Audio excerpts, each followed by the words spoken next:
Welcome to another History Wanderers video.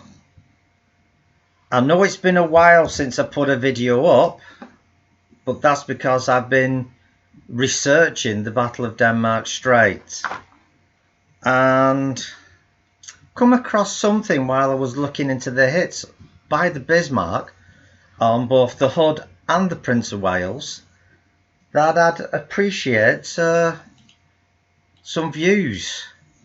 So if you can leave some comments below, or maybe do a bit of research yourself and let me know what you think about what I've discovered, which has confused me a bit. But first of all, I'm going to go through the hits recorded by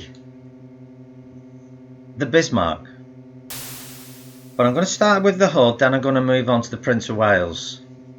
So first, the Hood was struck on the spotting top and the shell didn't explode. There was a hit on the shelter deck, which as the shell passed through killed 200 men who was sheltering from the fire caused by the Prince Eugen. That shell failed to explode. There was supposed to have been another hit at the base of the control tower below the main bridge, which didn't detonate.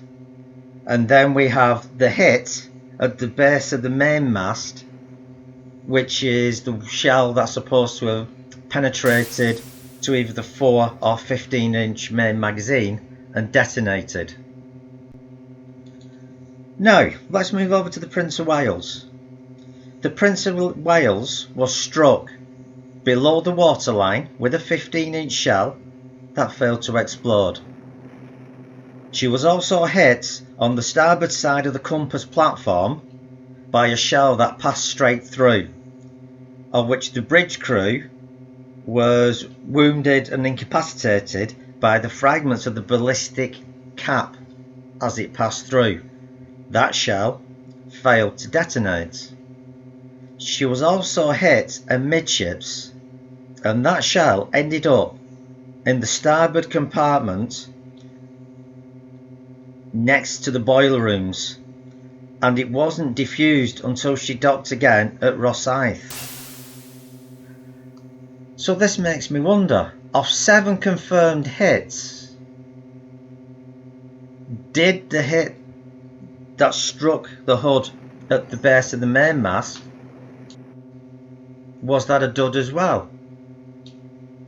Because if that was the only shell which exploded of the 7 hits, the Hood was doubly unlucky. Number 1, for the shell to make its way into the after magazines, and even more unlucky that it's the only shell that actually detonated upon hitting. So that makes me think,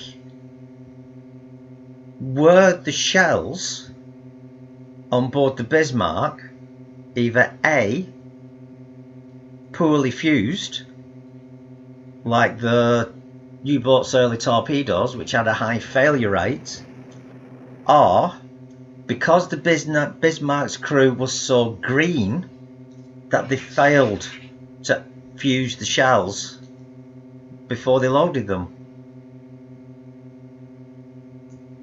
So I'd appreciate some comments, and hopefully you may look into it yourself and see if what I found you agree with or not. But it seems to me more likely that the shells from the Bismarck weren't armed, so the warheads didn't go off.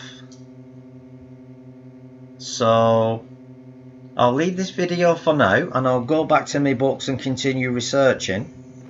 And I think I am starting to get to a stage where I can put a chain of events together to the possible cause of the loss of the Hood. But in the meantime, as I say, leave your comments, ring that little notification bell, and I hope I've got a few people thinking. But in the meantime, thank you for your time, and I'll see you on the next History Wanderer video.